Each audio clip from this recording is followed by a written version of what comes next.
La Guinée-Conakry et le Sénégal. Deux pays voisins, deux nations sœurs, unies par des liens indéfectibles.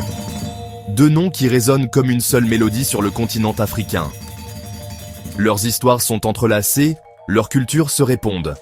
Liés par l'histoire, la culture et le destin, ces deux pays entretiennent une amitié profonde et indéfectible. Depuis des siècles, leurs peuples partagent des traditions, des langues et des coutumes qui les rapprochent. C'est l'histoire de cette fraternité, de cette symbiose que nous allons conter ici. Une histoire où chaque sourire, chaque geste, chaque regard témoigne de cette union.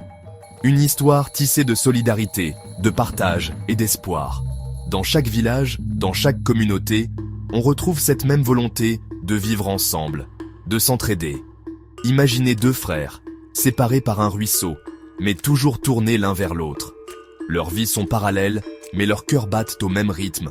Leurs rires traversent l'eau, leurs chants s'entremêlent dans l'air du soir. Chaque note, chaque éclat de rire est un pont entre eux.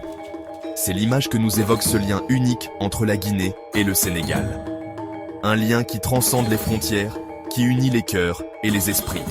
De part et d'autre de la frontière, on retrouve les mêmes sourires, la même chaleur dans le regard, la même générosité dans le cœur. Les marchés frontaliers sont des lieux de rencontre, d'échange et de partage.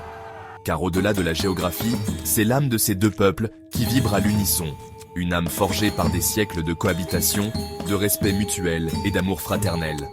Une âme qui continue de briller, de génération en génération. Le Sénégal et la Guinée, c'est avant tout une histoire commune. Ces deux nations, bien que distinctes aujourd'hui, partagent des racines profondes qui remontent à des siècles. Leurs histoires sont entrelacées, tissées ensemble par des événements historiques, des échanges culturels et des luttes communes.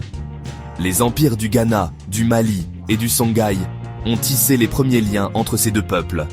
Ces empires, puissants et influents, ont non seulement dominé la région, mais ont aussi favorisé les échanges commerciaux et culturels. Les routes commerciales traversaient ces terres, apportant avec elles des idées, des croyances et des traditions